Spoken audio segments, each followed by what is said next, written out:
one of our biggest challenge now is the issue around tariffs and taxation and levies. Um, Fortunately, I heard an interview that the finance minister granted to a media house recently. In that interview, he talked about the fact that the next budget will focus on promoting private sector. In fact, he assured private sector that he will give all the incentive that we need for us to flourish. And my understanding of that is that he will be dealing with the issue of taxation in a big way. If you recall, this year has witnessed several introduction of new taxes.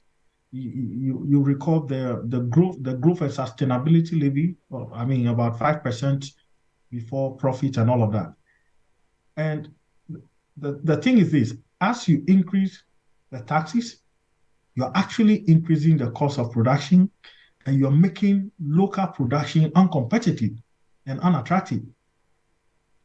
And as we've always maintained, the taxes represent the major reason why it become more lucrative to import finished products to sell in Ghana than to manufacture, because it's really easy to just import and sell as opposed to production. And so for us to really have a better private sector environment, the issue of taxation really has to be dealt with in a big way. And one of those key things that we're talking about is about, abolishing some of these taxes that we consider as an impediment to private production. And also, we want taxes on raw materials for products that we do not have capacity to produce locally to be scrapped. There are some products that we have to be able to manufacture locally, and we have to import the raw material because we don't have them. So we are asking that government, take VAT from importing those products. I mean, a classic example has to do with issues around sanitary pads. Sanitary pads are essential for every woman. Okay, and we are trying to encourage our local companies that are into the manufacturing of sanitary pads to do more so that they can reduce the price while they still maintain the quality. But the way they're able to do that is government take off the taxes and treat them as an. So that is Chonam Akpelu, and he is the Greater Accra chairman for the Association of Ghana Industries. Mr. Alex has just joined us, and he is the director for NDC International Relations Directorate. Good morning to you. Good morning. Thank you for joining us. How are you doing? Very well, Bella, and good morning to your viewers and listeners as well. Definitely. And we're also expecting Nana Komia, who will join us shortly. But yes, we're expecting the budget reading tomorrow. Of course, per the Constitution, that has to be done ahead of, 2024. But what are your expectations, especially listening to the AGI, who are saying that at this point, they actually expect, that some taxes will be taken off. The IEA has also spoken and says that this is not the time to introduce new taxes. This is actually the time to tackle corruption and look for other ways to raise revenue. Where do you stand? Well, I think that the government is in an extremely difficult position. In the current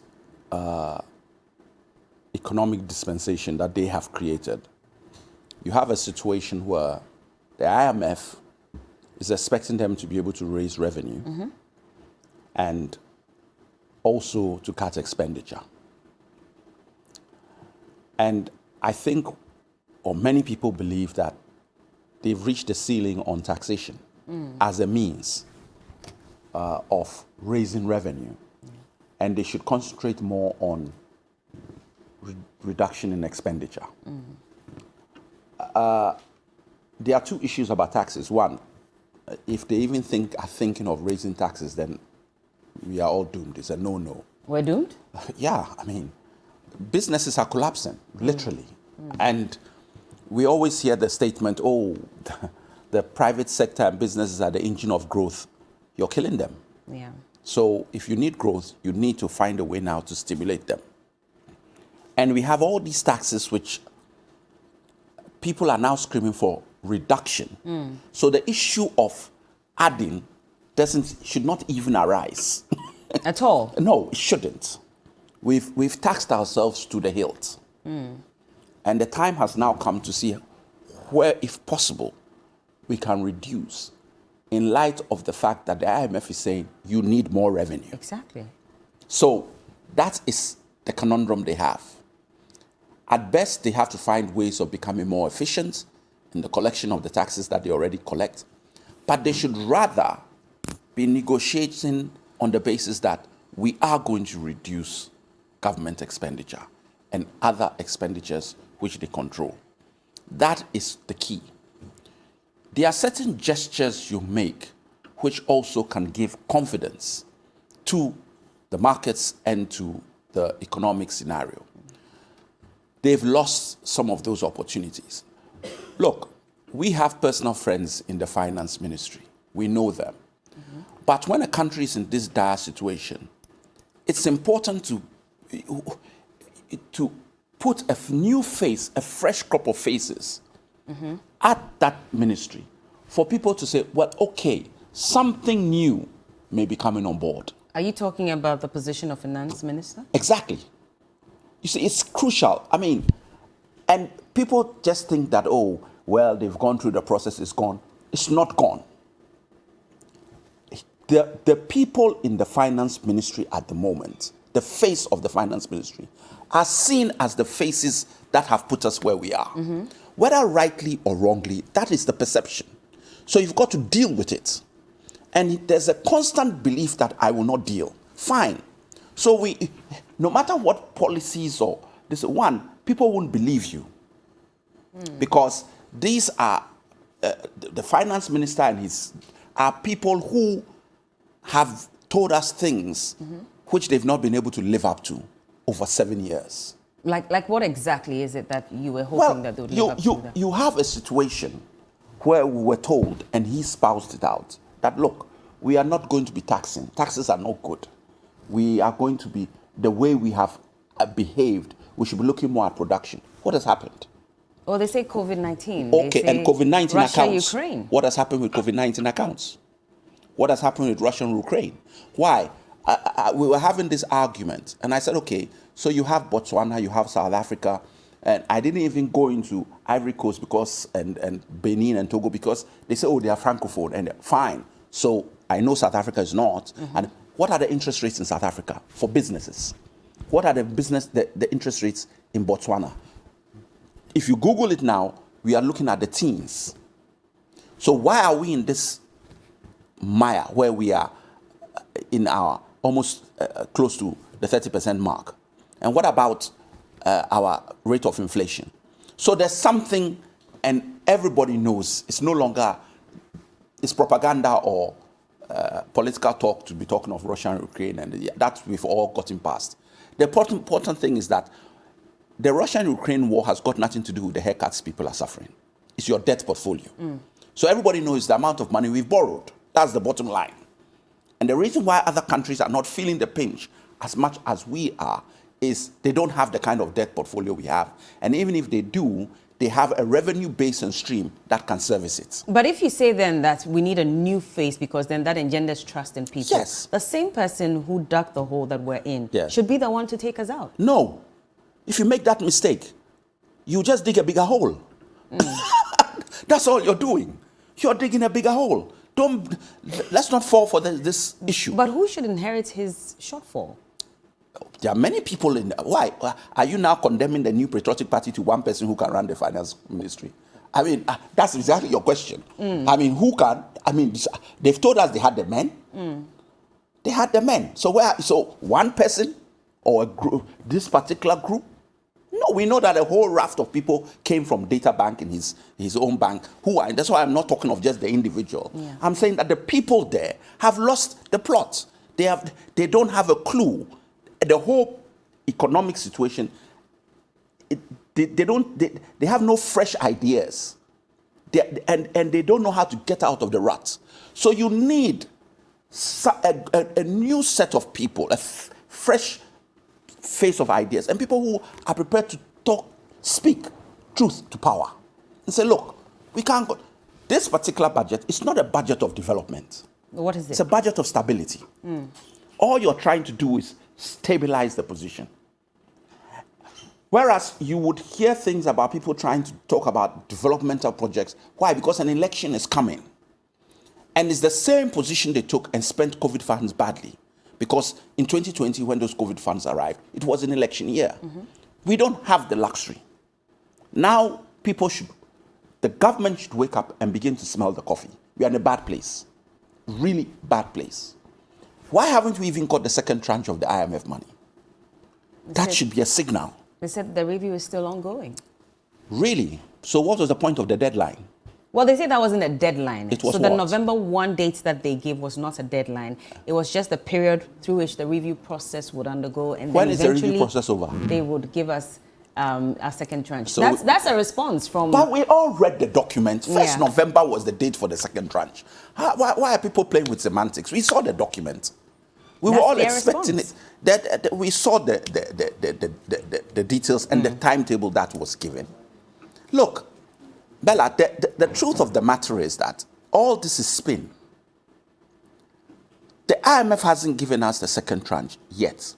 If the review is going on, if all the things that were required for the review to have had been done, the review would take very little time.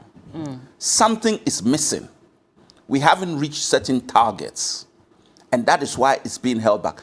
People have come up with even more spurious reasons. Some are even talking of that there had been misinformation given to the IMF, and that had led all kinds. For me, I'm not going into that. All I'm saying is they haven't paid. They haven't paid. They haven't given us the money yet. And that's all that that is matters. a major plank of how our economy moves forward in the future. Can I just read what's their response to that publication that indicated? So this is from the Ministry of Finance. And they said that no deadline has been set by the IMF for the second tranche disbursement, which is due to take place after the IMF Executive Board approves the first review. And they go on to say that whilst the SLA milestone is an important step towards unlocking the second tranche of 600 million under the program, the timeline set by the Executive Board for the consideration and approval of the first review is not the 1st of November 2023. The exact time Executive Board. That was their response to the November 1 deadline. That's what's put out there. And they said that was false. And so it's the IMF that will decide after they have done the review. Bella, it's all spin. You don't buy this? I don't buy it. Why? So, the money that they are supposed to give us in 3 years, are we saying that 3 years could be 4 or 5? I mean, because they gave us timelines. Yes. They spelled a roadmap. And the roadmap included 1st of November. So what is the 1st of November supposed to be? What exactly is it supposed to be? Come and explain it, because they haven't told us what the 1st of November was. Well, we hope when Nana Akumia comes, he'll be able to explain exactly. it. Because as far as we are concerned, that is the deadline, that is the hope. And it was there to boost our economy. And I believe that the plans were made for that amount of money to hit our accounts by a certain time. But you haven't even got approval. So it's not like, oh, this is an administrative issue, it'll take another 2 or 3 weeks, but approval has been given. We haven't gotten to that stage yet. And I'm saying that, what was the 1st of November about? It was a timeline. And then from there, you have another timeline. And so we know that the first 3 tranches of the money will come before the 2024 election. And the last 1 or 2 tranches will come into the next year of a new government. Yeah. So what were those timelines? Games? Does the delay affect? It affects things. Okay. It affects things. Because every day you don't get a certain amount of money, some interest rate is rising. You're paying money somewhere. There's a loss. Yeah. There is an effect to not getting the money at the right time. So, look, we are in a bad place. And we can be spinning and talking about things. This budget should look and send some signals to people out there that this government is serious about expenditure. And look at spending money in crisis issues So one, you have this flood system, spillage. Okay, next year, it's possible the rains may be as brutal. What plans are we putting in place in this budget to cover a potential situation like that? People can understand, even your donors will understand if you're planning in that direction, because the disaster of itself costs money. Yeah. You have to look at your agriculture budget because you have to feed your people. It's time we started looking at cutting that expenditure. But we don't want to go and just pump money into agric without clearly defined specific use of that money. And that is the concern for many. Government pumps money into areas, and then when they do so, they then turn around and misuse the funding. And that has to be checked. So even if they have this budget, there should be clear-cut processes and procedures behind the scenes which will ensure that the money that we are using, we should find ways of cutting down on some imports, government expenditure again. Why are we still importing so much rice? Why are we still importing so much flour and sugar and name it? So how can we cut down on this without spiking prices? Because yes, if there's a shortage, what would then happen is those that have the little, the prices will go up the ceiling. This is what we want when the budget is read. We want to be able to see that the government is taking certain steps to deal with these issues in cutting down the country's expenditure on imports. Okay. And how we are going to raise revenue by augmenting our exports. So that is what I am expecting from the budget. And the taxes, any new taxes, are a no-no. Are there current taxes that should go? That is a million-dollar question. One would ask, why is the coded levy still there? One would ask about even the e-levy, etc. In May, we implemented the 3 new taxes that were introduced as well. So exactly. The Excise Duty Amendment Act that was expanded. All these are part of, and the reason why I say it's a million, are part of the requirements of the IMF for you to get this tranche of money that you're looking at. So that's why I'm saying that I'm a realist. Don't add any new taxes. Okay. Get rid of those that you can safely do without getting yourself in a crunch with the IMF. But come and tell Ghanaians that this is where I am. But Mr. Alex, I mean, for COVID levy, and we've listened to a number of callers who have said that they don't even see why we're still collecting COVID levy when it has been declared globally that COVID, is gone. And so really, why are we still collecting that? We don't have an update on how much has been collected in the last 2 years and over. And so maybe it's either we scrap it or we rename it so that we raise funds for dialysis treatments, cancer treatments, etc. You've been a health minister before. What do you say to that? Well, I say that the government must touch its flagship projects immediately. There is no need for the government to be pursuing 111 hospitals. They can pursue 40. They can pursue 30. Okay. They can pursue even 20. Because, look, Bella, if tomorrow they give you 50 hospitals, God waves his wand. He's not a magician, or he just says with his breath. And 50 hospitals appear. Where are the nurses and the doctors going to man those hospitals? Where are they? Brain drain. They've all left. Even the ones you have, you can't man. So if you had cut the 111 to 20, by now you have finished La Hospital with the money you have used for those others. La Hospital will be standing, fully equipped. You are running 111 at the same time, and none of them is standing.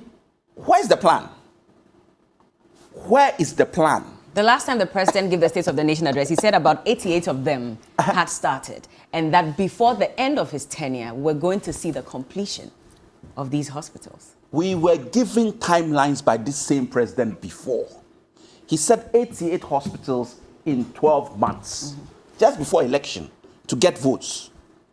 When the 12 months passed, he then said 111 hospitals in 18 months. So what is the end of his tenure? What does that mean? He came back and said, Well, he'll come back again. Unfortunately, he won't be president You at don't. the time. You don't think that he It's can? not, look, it won't happen. We are in a crisis. This is the point I'm making. Concentrate on a certain number that is realistic. You broke down La Hospital. It's a huge political issue. Bad politics. Stop your 40 elsewhere. Build La Hospital. Increase your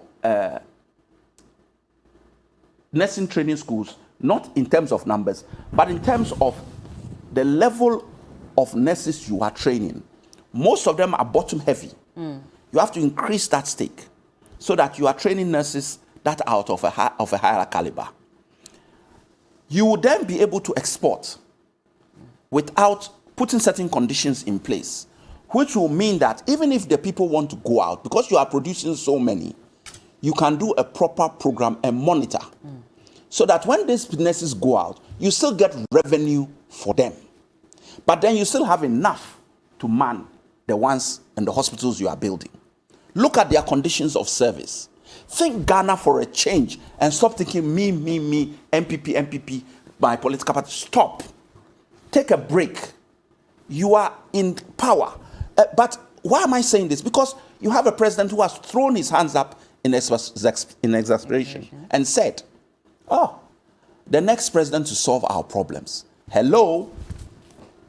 Did we vote for you for 3 years or for 4 years? We have a problem. The mindset, and you see, a lot of these things is how people perceive.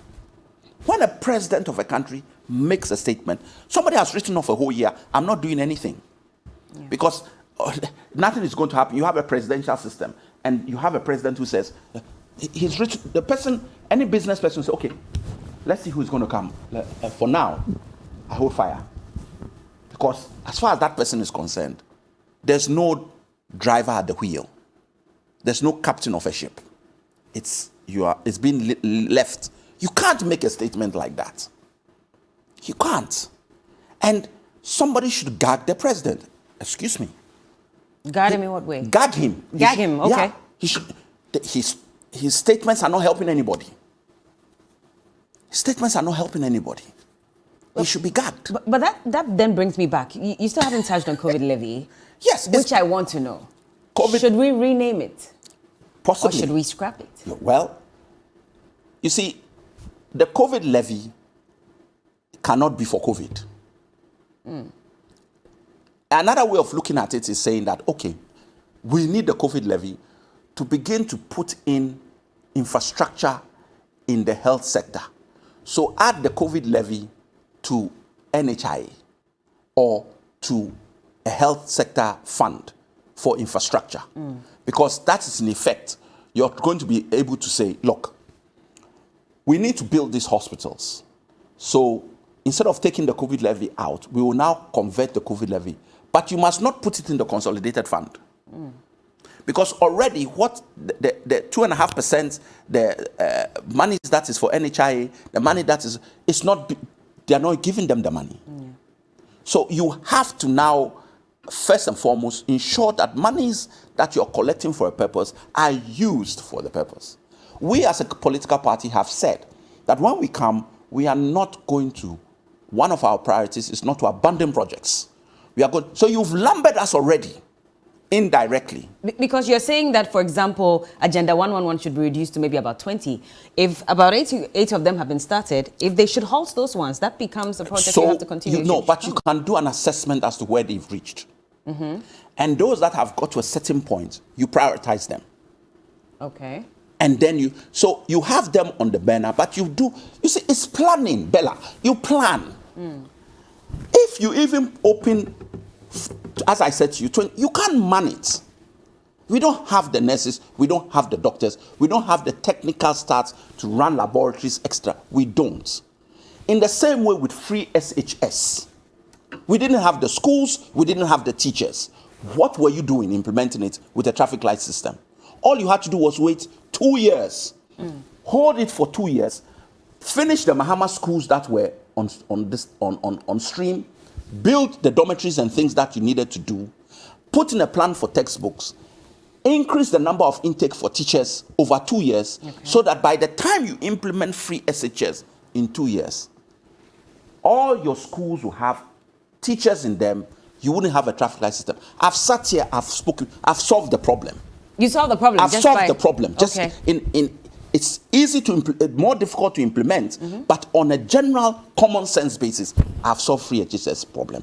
By now, we'll be clapping for them. Why are we having problem? For 4 years, our children never had textbooks, and we think we are producing students. Please. But this is not the first time you have said, something like this. And of course, there's been a call for review of free SHS as well, so that Which we definition can of review are you using? Is review cancellation or review is review? Well, at this point, we're hoping that review doesn't mean cancellation necessarily. Well, somebody thinks so. So this is the problem. Everything is politics. Somebody comes to the policy and says, let's review. And you now play politics and say that his definition of review is cancellation. Now you are using the word review. And you see, the saddest part of this is Kedofriata, when we brought free SHS first, was talking of means testing. He was shut down by his own party. Yeah. So it wasn't even something that he was looking at a review before even commencement. And they were not interested. Now he's carrying the car. And that's one of the reasons they cannot move him. Because perhaps the advice he had given them, they never took. And he has played with them. But he should never have played with them. So maybe he's not the bad one after all, if you're calling for... Well, there comes a time, you see... take him out of office. You know, I hear a lot of things. Like when I listen to my brother, people, Bahomia, even Alan Chermantino and others.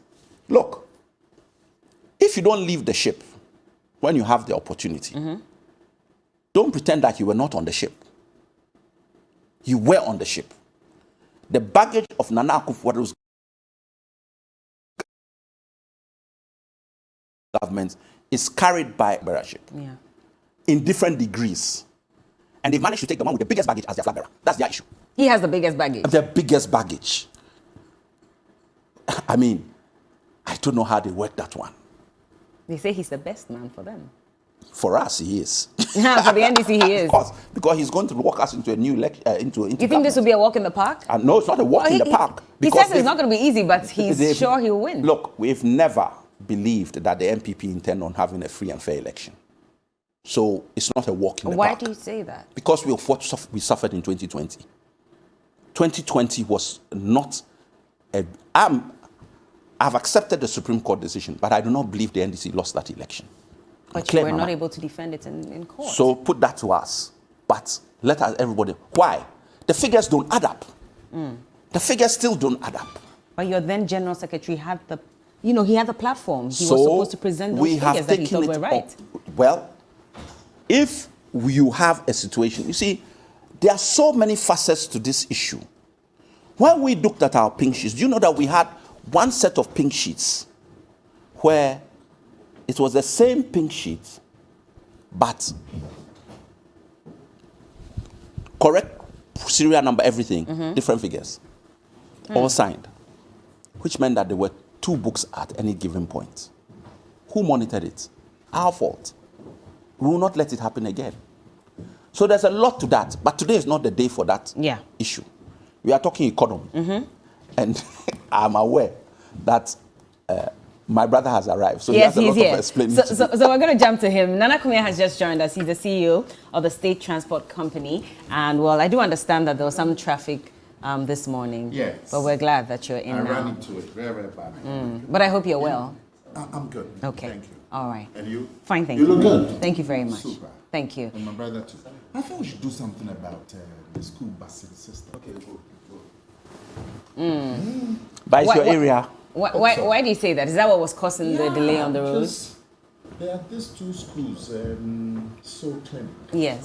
And then Morning Star. And so all of the parents coming from the Spintex to join the Burma Camp Road. Yeah. You know that the thing that your John Mahama did, that road, and the overhead, the tailback was up to the runabout where you had the Medet Soya. Okay. Oh, it's that statue. It's that bad.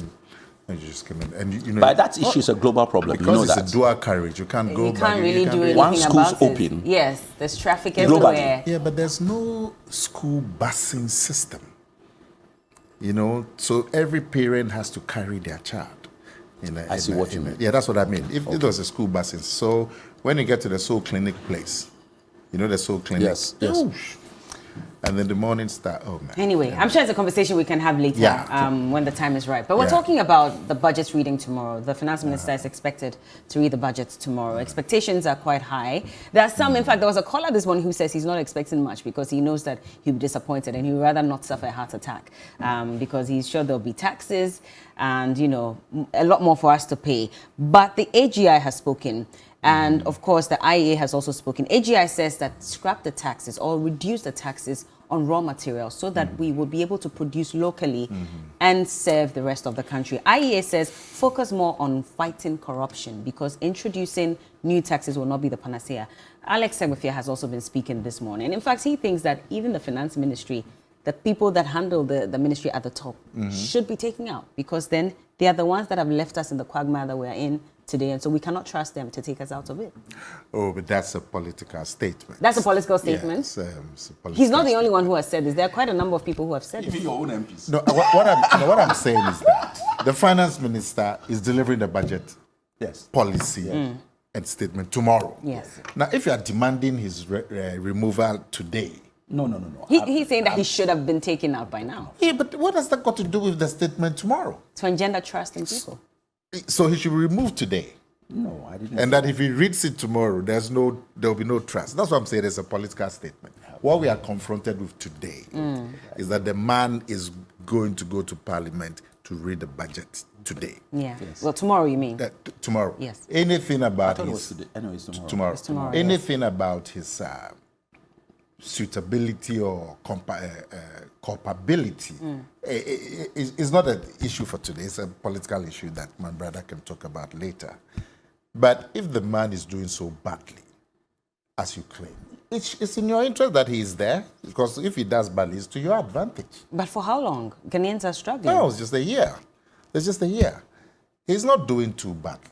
We are in economic difficulties because, well, largely because there's a major international crisis. Because the 3 years from 2017 to 2019, all of us would agree that there was some decent stability. Our growth rate was the highest in the world, and for an African country, between 2017 and 2019. The cedi was stable. I mean, up to, in those 3 years, the cedi it had moved from 4 cedis, 20 pesos or so, to about 6 cedis. Oil, fuel price was also stable. Inflation was in single digit and so on. Interest rates were good. The deficit was good until 2020. So, and the international crisis, this is a proper international crisis, has hit the whole world. But of course, your preparation determines how a crisis affects you. So looking back, there have also been omissions and some policy issues that have affected the way the crisis has affected us. Which of them are we talking about? COVID or Russia, Ukraine? Both of them. Okay. Both of them. We're still on that, even Sorry? at this point. No, We're I still mean, on these two crises? The difficulties that we are in today largely come out of this crisis. So It's not because we overborrowed? It's an issue. But if we hadn't had a crisis, borrowing is a ratio of your GDP. Now, if you are growing at 7%, and then you are borrowing, and you are growing at 7%, and then your growth rate falls to 0.5, immediately, in terms of the ratios, your debt ratio to your GDP will shoot up. So can you imagine if we hadn't had this crisis and we kept growing at 7%? The debt to GDP would not have been at this crisis level. But I'm saying that with hindsight, you could say that, well, then we shouldn't have borrowed so much. And that would be a fair comment. I don't have a problem. But what we have now is that we are in this crisis. And we need to come out of it. If you remember, when Alex was running the affairs of he and his compatriots, they still took us to IMF. You remember? There was no crisis BR. They said there was some slowdown in China. But you took us out with the Kinky party. Yeah. You took us out with the Kinky party and told us we're not going back to IMF. You would agree. You would agree that we would not have gone to the IMF if not for the COVID. And you would also agree that we made a tremendous effort not to go to the IMF with the e-levy. It's just that the e-levy, the projections failed.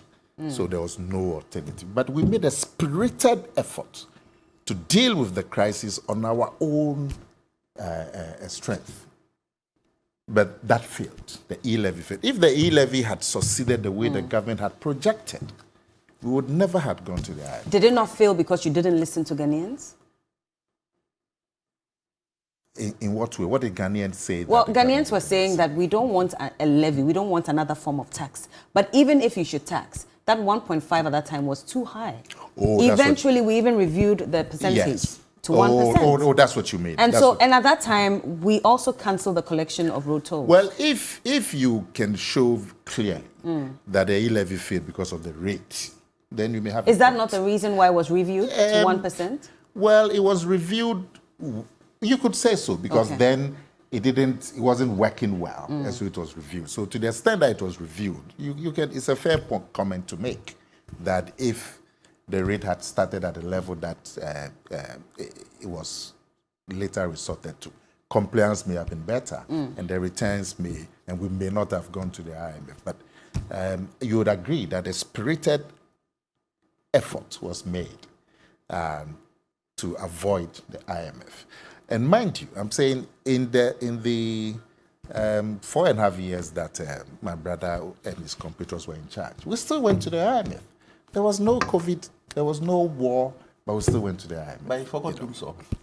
Dumso? Yes. But that was your making. Oh. Dumso was your making. Dumso, when you came, there was no Dumso. The country that was handed over to you in 2012, there was no Dumso. But they sold Dumso before they left office. That's what they claim. But that's a different issue. So when pastors were praying for Kufo, for Dumso, that was no, that was Dumso. Anyway.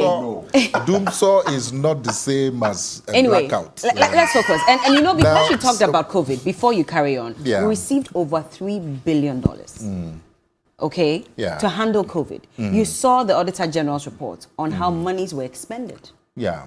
And how a percentage of it was even used, not for the COVID purposes, but for other reasons as well. And questions were raised about it. And so if we had that money during the COVID period, and then we go back to IMF for the same amount of money, we already had that money that could have turned our economy around. Yeah, but what brought us into this crisis is the debt, like you are saying.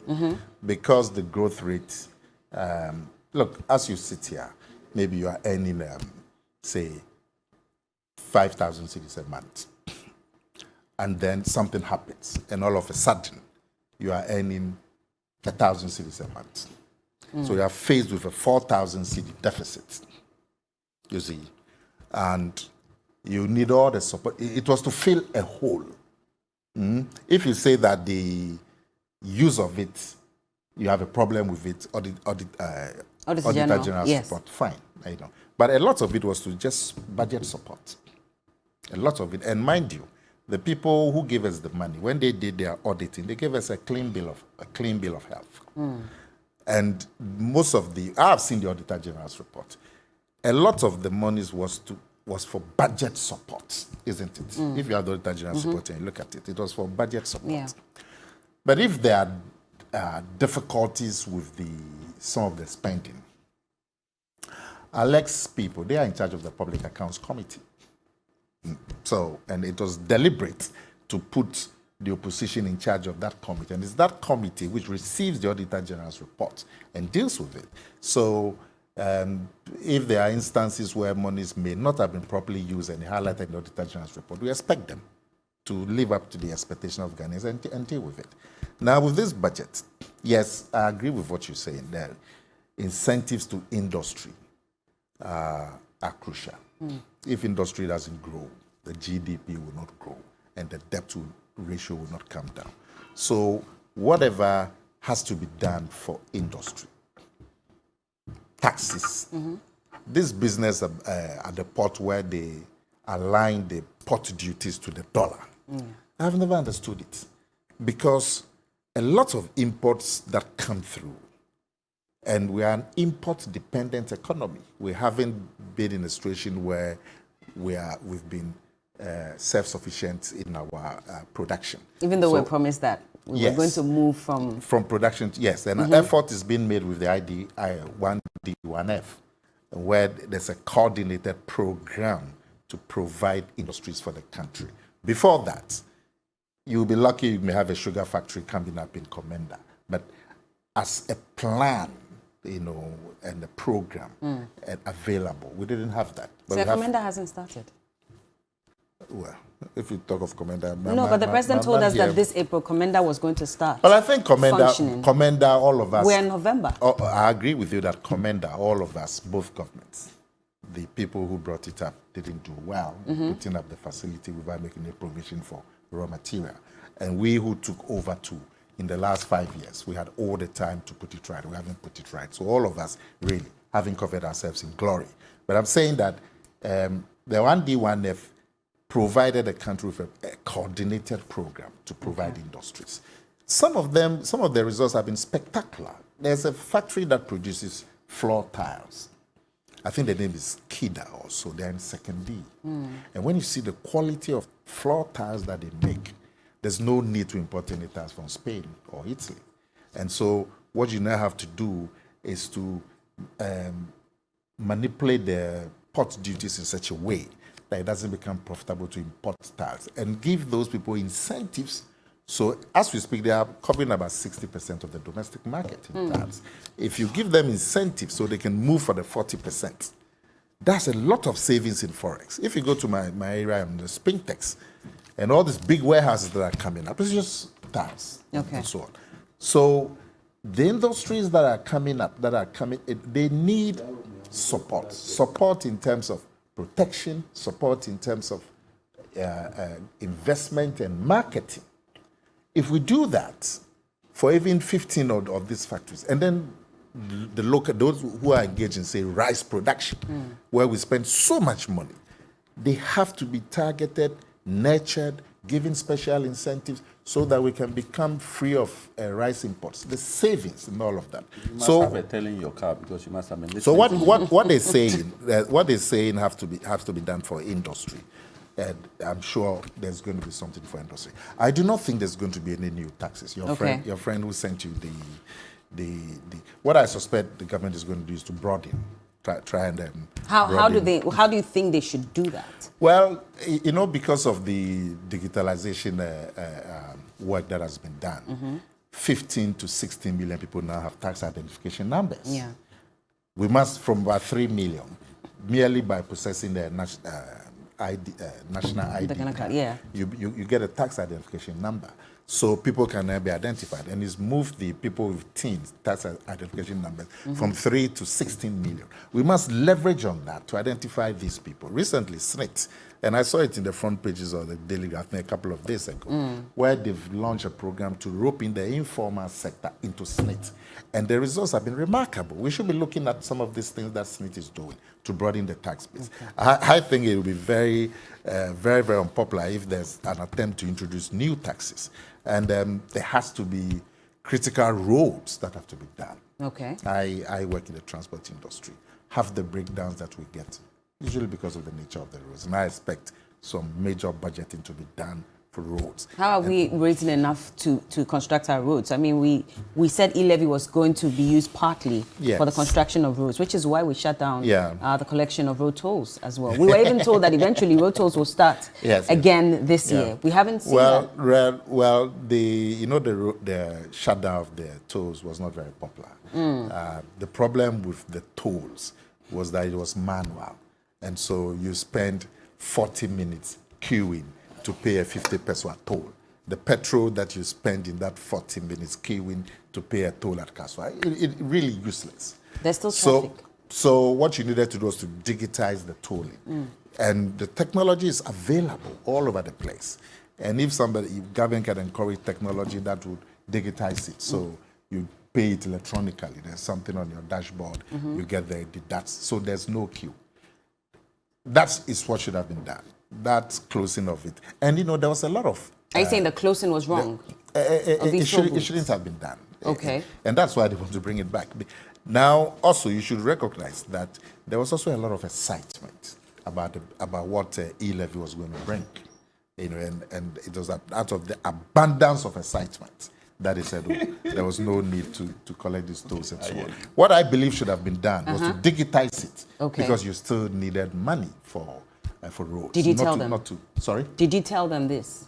Did you share your ideas with them? What had been discussed in caucus, I can't discuss. Well, I just want to know, because you're sitting on air saying it, I assume that you should be willing to divulge such information. No, it's enough for me to say that it could have been. Are you saying you mentioned it, but they didn't listen to you? I'm saying that what we go and discuss in caucus is too much for you to ask me to tell you. But Ghanaians would want to know that. They want to know who's on their side. Are you really there for them, or are you there for the party, which is what they're asking? I'm for everybody. Okay. Including you. I see. Now, we also have to see measures that will fight inflation. Inflation is now around 40. We have to see measures in the budget that is going to bring down inflation drastically. Food. Food is a major item. The food is the traditional problem. The food is rotting in the farms, and it's not coming to the market. There's a new minister for agriculture. We expect new measures to bring the food down, to bring down food prices, and because petrol is stable, so transport fares have been stable in the last 5 months or so. My company, we haven't increased transport fare because fuel is stable. So what is needed now is to bring fuel as a factor in the price of food. Is now gone down. So what is needed now is just to organize transport to bring the food, because the food is getting rotten in the. If you look at agri production is going up, is growing, but it's not reflecting in food prices because the link between the farm and the market is not there. But that was why there was one district, one factory. We should have been able to process some of these produce. Absolutely. And we've not been able to do that. It's a process. It's been 6 years, 7 years actually, going on 8. It didn't used to be there at all. But now it's there. But you made promises indicative of the fact that you were going to solve all these problems the moment you come into power. But we're in the process and so of if you tell solving us it's in the process, 7 years down the line, how long do we have to wait? If you say that it's been long, you may have a point. But you'd agree that the process... I may have a point, or I have a point. Do Ghanaians have a point when they say that you've taken too long in ensuring that these promises let me allow you to bully become me. manifest? Let me allow I'm you not to bullying you, me. sir. I'm just asking you. You don't take a joke. Oh, I take a joke. Okay, so let me allow you to bully me and agree that it's a fair point. Okay. That it's taking a bit of time. But you would agree that it started. Yes. I mean, if you say that somebody is walking slowly and that the person can walk faster, but at least you would agree that the person is walking and not standing idle, but standing still. So the factories that are into food processing, mango, cassava, plantain, if you say that those food processing factories should be put on a fast track, wonderful point. And we should take a cue from it. Because if those factories should not be treated like normal factories, if those factories that are into food processing work, then you can get the food not getting rotten and the prices going up on the farms. So I agree with that. And I would expect to see something in the budget that is going to achieve this result. So I believe there will be no new taxes. Should some of the taxes be scrapped? I asked Mr. Segbefia earlier, COVID levy. Ghanaians are decrying that. They want it to be scrapped. I'd be very happy if COVID levy is scrapped. Some of these taxes. You'd be happy? I'd be happy. Why? Because it will bring relief. When you go and buy some little stuff from the supermarket and you look at the items, taxes, add up a third, including COVID levy and so on. And then we pay taxes for street lighting. I expect to see robust efforts being made to light up our cities. Just yesterday, I had a new announcement, which is just the latest announcement. I hope that this time we would see some real effort being made to light up our city. And there's street lighting levy, so that has always been a sore point for me. And if we get some taxes reduced, I'll be very happy, like the COVID levy and so on. But it will bring relief to all of us. I see. Interesting. Well, he agrees to that. But then again, Alex also talks about Agenda 111, for example, and how clearly we have one more year to go for the NPP. And we're not sure if the president's promise that, we'll see these hospitals actually erected before the end of his tenure would actually happen. And so maybe reduce it to 20. Focus on La General Hospital, for example. Yes. Yeah, La General Hospital is a sore point, it's an embarrassment. And I believe that there's going to be a definite pronouncement on La General Hospital. The 1D1F is 101. Sorry, the Agenda 111 is 101. If, because of the current financial difficulties that we find ourselves in, we're able to even do 60. And I can assure you, by the last quarter of next year, about 60 will be finished and commissioned. Next year, last quarter? Yes. 60? About 60 will be finished and commissioned. Okay. Yeah. About 54 at the last count. We're going to hold your word to it. Oh, absolutely. At the last count, about 54 of them are almost near completion. He's smiling. He And you are media. I think you should ask the secretariat to give you an update. They will do that. And you can see. I see. Interesting. Well, he says that by last quarter next year. Of next year. Why is he talking about next year? They gave us 18 months. Oh, but the president came back and said before the end of his tenure. We know that his tenure ends. So why should I believe this one now? My man That's is the point I'm a making. I'm not political saying- boxer. You know, I'm just saying. he will hit you politically. So I don't personally. Yeah. I don't believe 60 of the hospitals 60 will be ready. Okay. You don't believe so? No. If any should be ready at all, how many? That is not for me to say. Well, you I've said not- you don't believe the 60, so I'm just wondering. But if I have to go by the promises, then it will still be zero. You know, Because we are still at zero. We are at ground zero. This is the point I'm trying to make. Why is it that I'm on the spot? I've never promised anybody No, anything. I'm just listen, asking. we don't need to fight. Listen, we don't need to fight Okay. over this. Yes. There's a secretariat. Yes. I have asked TV3 as a reputable media institution to go to the secretariat, ask the question, how many are going to be completed in the next 2-3 months, and let them get it. So we don't need to quarrel over this. I hear you. I see.